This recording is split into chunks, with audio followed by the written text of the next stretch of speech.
ক্ষেপণাস্ত্র ও ড্রোন হামলার বদলা নিতে ব্যাপক হুমকি ধামকির পর শেষ পর্যন্ত ইরানে পাল্টা হামলা চালালো ইসরায়েল। বৃহস্পতিবার ইরানের উত্তর পশ্চিমাঞ্চলীয় ইস্পাহান শহরে ক্ষেপণাস্ত্র হামলা চালায় নেতানিয়াহু বাহিনী। এরপর থেকেই প্রশ্ন উঠেছে, ইস্পাহানকে কেন টার্গেট করল ইসরায়েল?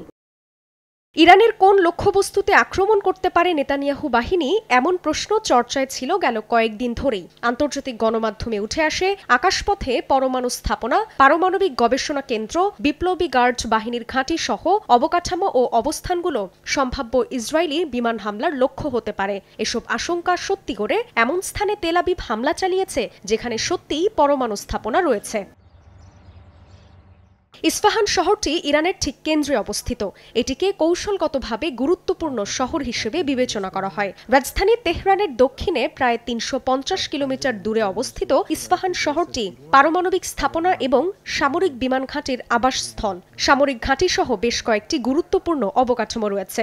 এছাড়া ইরানের ইউরেনিয়াম সমৃদ্ধকরণ কর্মসূচির কেন্দ্রস্থল নাতানজ সহ ইস্পাহানে বেশ কয়েকটি পারমাণবিক স্থাপনা অবস্থিত। এটি ইরানের সর্ববৃহৎ ইউরেনিয়াম সমৃদ্ধকরণ কেন্দ্র। এছাড়া এখানে ক্ষেপণাস্ত্র উৎপাদনের বিশাল কমপ্লেক্স রয়েছে।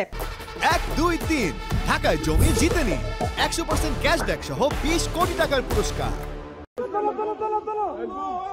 এর আগে সিরিয়ার দামেস্কে ইরানি কনসুলেটে নেতানিয়াহু বাহিনীর হামলার প্রতিশোধে গত শনিবার ইসরায়েলি ভূখণ্ডে নজিরবিহীন হামলা চালায় ইরান। এরপরই তেহরানকেও মোক্ষম জবাব দিতে ছক কষতে থাকে তেল আবিব। আর হামলা চালালে এমন জবাব দেয়া হবে যাতে অনুশোচনায় ভুগতে হয় তেল আবিবকে, এমন সতর্কবার্তা দেয় তেহরান। যে কোনো আগ্রাসনের শোধ হিসেবে ইসরায়েলকে মাটির সঙ্গে মিশিয়ে দেয়া হবে বলেও হুমকি দেন ইরানের প্রেসিডেন্ট।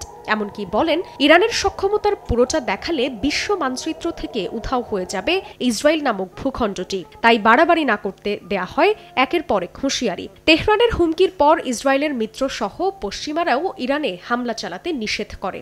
তবে পশ্চিমাদের নিষেধাজ্ঞাকে বৃদ্ধাঙ্গুলি দেখিয়ে একরোখা নেতানিয়াহু ইরানের ভূখণ্ডে হামলা চালানোর নির্দেশ দেয়।